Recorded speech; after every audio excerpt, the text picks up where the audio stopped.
Hi friends, ನಿಮ್ಮೆಲ್ಲರಿಗೂ ಕೂಡ ನಿಮ್ಮದೇ ಆಗಿರ್ತಕ್ಕಂಥ ಯೂಟ್ಯೂಬ್ ಚಾನಲ್ ಸ್ಟಡಿ ವಿತ್ ಪರಶುರಾಮ್ಗೆ ಸ್ವಾಗತ ಅಂತ ಹೇಳ್ತಾ ಇಂದಿನ ವಿಡಿಯೋದಲ್ಲಿ ನಾನು ಭಾರತದ ಜನಗಣತಿ 2027ಕ್ಕೆ ಸಂಬಂಧಪಟ್ಟಂತೆ ಮನೆಪಟ್ಟಿ ಮತ್ತು ಮನೆಗಣತಿ ಮಾಡಿರ್ತಕ್ಕಂಥ ಒಂದು ನಮೂನೆಯನ್ನು ನಾವು ರೆಡಿ ಮಾಡ್ಕೋಬೇಕಾಗ್ತದೆ. ಸೊ ಇದು ಅವರು ಕೂಡ ಸಪ್ಲೈ ಮಾಡ್ಬೋದು.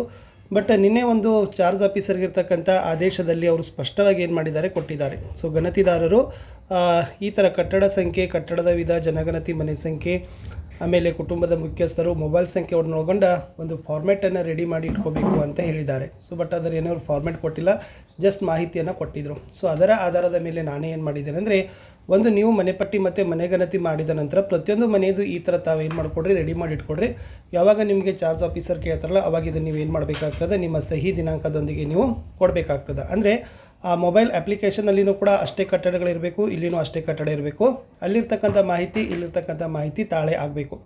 ಅವರು ಕೂಡ ಫಾರ್ಮೇಟ್ ಕೊಡ್ಬೋದು, ಸೊ ಕೊಡದೇನೂ ಇರ್ಬೋದು. ಬಟ್ ಆದರೂ ಕೂಡ ನಾವು ಮಾಡಿರ್ತಕ್ಕಂಥ ಕೆಲಸವನ್ನು ನಮ್ಮ ಕಡೆ ಮಾಹಿತಿ ಇತ್ತಂದರೆ ಸೊ ಅವ್ರು ಕೇಳಿದಾಗ ಕೊಡ್ತಕ್ಕಂಥ ಸಹಜ ಆಗ್ತದೆ. ಏಕೆಂದರೆ ಮೊಬೈಲ್ ಅಪ್ಲಿಕೇಶನಲ್ಲಿರೋದ್ರಿಂದ ಮತ್ತೆ ಅದನ್ನು ಹುಡುಕಾಡಿ ಬರೆಯೋದಂತಕ್ಕಂಥದ್ದು ಕಷ್ಟ. ಸೊ ಅದ್ರ ಜೊತೆಗೆ ಆ್ಯಪಲ್ಲಿ ನೀವು ಮಾಹಿತಿಯನ್ನು ಹಿಂದೀಕರಣ ಮಾಡಿದ ನಂತರ ಈ ಫಾರ್ಮೇಟನ್ನು ಫಿಲಪ್ ಮಾಡಿ ಸೊ ನಿಮ್ದು ಎರಡು ಕೆಲಸ ಏನಾಗ್ತದೆ ಅಂದರೆ ಈಸಿ ಆಗ್ತದೆ. ಸೊ ಅಂತಕ್ಕಂಥ ಒಂದು ಫಾರ್ಮೇಟನ್ನು ಮಾಡಿದ್ದೀನಿ. ಸೊ ವಿಡಿಯೋನ ಲೈಕ್, ಶೇರ್ ಮತ್ತು ಸಬ್ಸ್ಕ್ರೈಬ್ ಮಾಡೋದನ್ನು ಮಾತ್ರ ಮರೆಯದ್ರಿ. ಮಾದರಿಯಾಗಿ ಸಹಿತ ನಾನು ನಿಮಗೆ ತುಂಬಿ ತೋರಿಸ್ತೀನಿ. ಸೊ ಇದಕ್ಕಿಂತ ಮುಂಚೆ ನಾವು ಸುಮಾರು ಒಂದು 6-7 ವಿಡಿಯೋಗಳನ್ನು ಏನು ಮಾಡಿದ್ದೀವಿ ಅಂದರೆ ಪೋಸ್ಟ್ ಮಾಡಿದ್ದೀವಿ ನಿಮ್ಮ ಮನೆಪಟ್ಟಿ ಮತ್ತು ಮನೆಗಣತಿ ಕಾರ್ಯಕ್ಕಾಗಿ.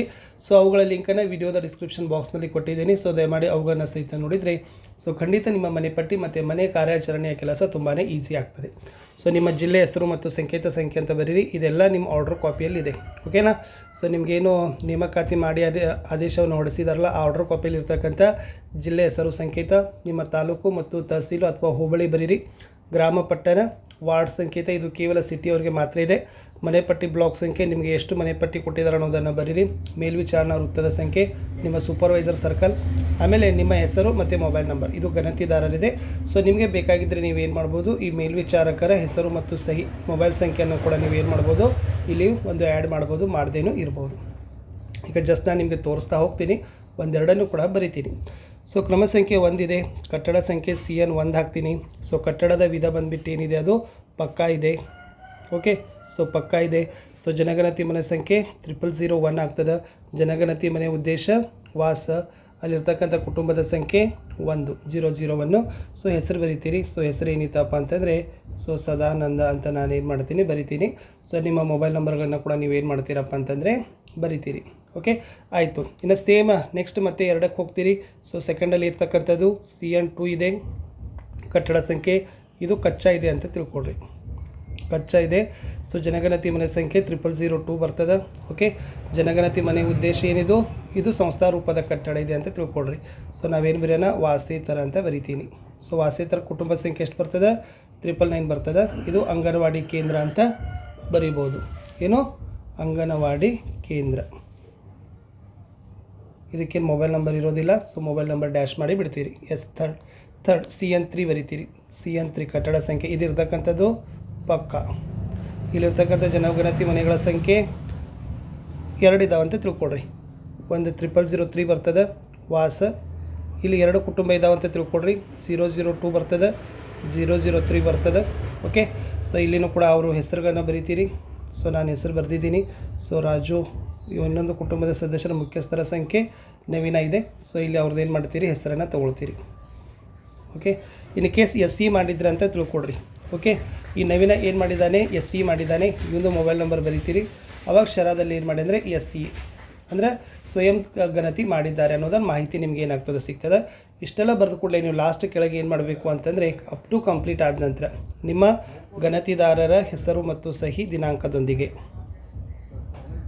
ಗಣತಿದಾರರ ಹೆಸರು ಮತ್ತು ಸಹಿ ದಿನಾಂಕದೊಂದಿಗೆ. ಸೊ ಲಾಸ್ಟ್ ಇದು 16/5ಕ್ಕೆ ನೀವೇನು ಮಾಡಬೇಕಾಗ್ತದೆ, ಕೊಡಬೇಕಾಗ್ತದೆ. 16/5/2026. ಸೇಮ್ ಇದೇ ಒಂದು ಸೆಟ್ ಏನು ಮಾಡಿಕೊಡ್ರಿ, ಮೇಲ್ವಿಚಾರಕರ ಸಹಿ ಮತ್ತು ದಿನಾಂಕದೊಂದಿಗೆ. ಸೊ ಅದು ನೀವು ಸೂಪರ್ವೈಸರ್ಗೆ ನೀವು ಕೊಟ್ಟಿದ್ರೆ ಸೊ ನಿಮ್ದು ಏನಾಗ್ತದಪ್ಪ ಅಂತಂದ್ರೆ ಕಂಪ್ಲೀಟ್ ಆಗ್ತದೆ. ಸೊ ಇಷ್ಟು ನಾನು ಏನು ಮಾಡಿದ್ದೀನಿ ಅಂತಂದರೆ ನಾನೇ ಫಾರ್ಮೇಟನ್ನು ರೆಡಿ ಮಾಡಿದ್ದೆ. ಸೊ ಅವ್ರು ಮಾಡಂದಿದ್ದಾರೆ. ಸೊ ನನಗನ್ಸುತ್ತೆ ಅವರು ಕೊಡ್ಬೋದು, ಬಟ್ ಯಾವಾಗ ಕೊಡ್ತಾರೆ ಅಂತ ಹೇಳಕ್ಕೆ ಬರೋದಿಲ್ಲ. ಬಟ್ ನಾವು 3 ದಿನದ ನಂತರ ಮಾಡಿದಾಗ ಸೊ ನಮ್ಮ ಕಡೆ ಒಂದು ಫಾರ್ಮೇಟ್ ಇದ್ದರೆ ಅದು ಏನಾಗ್ತದಪ್ಪ ಅಂದರೆ ಈಸಿ ಆಗ್ತದೆ. ಸೊ ಇಷ್ಟು ಈ ವಿಡಿಯೋ ಇತ್ತು ಅಂತ ಹೇಳ್ತಾ ಇದನ್ನು ಡ್ರೈವಲ್ಲಿ ಹಾಕ್ತಾರೆ. ಅಕೌಂಟನ್ನು ಮೇಂಟೆನೆನ್ಸ್ ಮಾಡ್ತಕ್ಕಂಥವ್ರು ಬೇರೆ ಇದ್ದಾರೆ. ಸೊ ಅವರು ಡ್ರೈವ್ಗೆ ಕೊಡ್ತೀನಿ ಅಂತ ಹೇಳಿದ್ದಾರೆ. ಸೊ ನನ್ನ ಕೆಲಸ ಬಂದುಬಿಟ್ಟು ಕೇವಲ ರೆಕಾರ್ಡ್ ಮಾಡ್ತಕ್ಕಂಥದ್ದು. ಸೊ ಡ್ರೈವಲ್ಲಿ ಹಾಕದೇ ಇದ್ದರೂ ಕೂಡ ನೀವುಗಳು ಕೂಡ ಸ್ವತಃ ಏನು ಮಾಡ್ಬೋದು, ಈ ಫಾರ್ಮೆಟಲ್ಲಿ ಮಾಡ್ಬೋದು. ಸೊ ನಮಗೆ ಅನಿಸಿದಂತೆ ನಾವು ನಮ್ಮ ಅನುಕೂಲ, ಸೊ ನಮ್ಮ ವಿವೇಚನೆ ಮತ್ತು ನಮ್ಮ ಅನುಕೂಲಕ್ಕೆ ತಕ್ಕಂತೆ ನಾವು ಮಾಡಿದ್ದೀವಿ. ಸೊ ನಮಗೆ ಇದು ಸೂಕ್ತ ಅನಿಸಿದೆ. ಸೊ ನಿಮ್ಗೆ ಏನಾದರೂ ಮತ್ತೆ ಹೊಸ ಆ್ಯಡ್ ಮಾಡಬೇಕು, ಹೊಸದಿನ್ನೂ ಸೇರ್ಪಡೆ ಮಾಡ್ಕೋಬೇಕಂದ್ರೆ ನೀವುಗಳು ಕೂಡ ಮಾಡ್ಬೋದು. ನೀವೇ ಸ್ವತಂತ್ರ. ನಾವು ಹೇಳಿರ್ತಕ್ಕಂಥ ಇದು ಫೈನಲ್ ಇಲ್ಲ. ಚಾರ್ಜ್ ಆಫೀಸರ್ ಅವರು ಏನೊಂದು ಜನಗಣತಿ ಆಯೋಗದ ಒಂದು ಆದೇಶ ನಿರ್ದೇಶನವನ್ನು ತಕ್ಕಂತೆ ಕೆಲಸ ಮಾಡ್ತಕ್ಕಂಥದ್ದು ಮಾತ್ರ. ಇದು ಕೇವಲ ಒಂದು ಮಾಹಿತಿಗಾಗಿ ಅನುಕೂಲಕ್ಕಾಗಿ ಅಂತ ಹೇಳ್ತಾ ಇಲ್ಲಿಯವರೆಗೆ ವಿಡಿಯೋ ವಾಚ್ ಮಾಡಿದ್ದಕ್ಕೆ ಧನ್ಯವಾದಗಳು. ಸೊ ದಯಮಾಡಿ ಈ ನಮೂನೆಗಳನ್ನು ನಾವು ಮಾಡಿದ್ದೀವಿ. ಸೊ ಡ್ರೈವಲ್ಲಿ ಕೊಡಲಿಕ್ಕೆ ಹಾಕ್ತಾರೆ, ವೇಟ್ ಮಾಡಿ.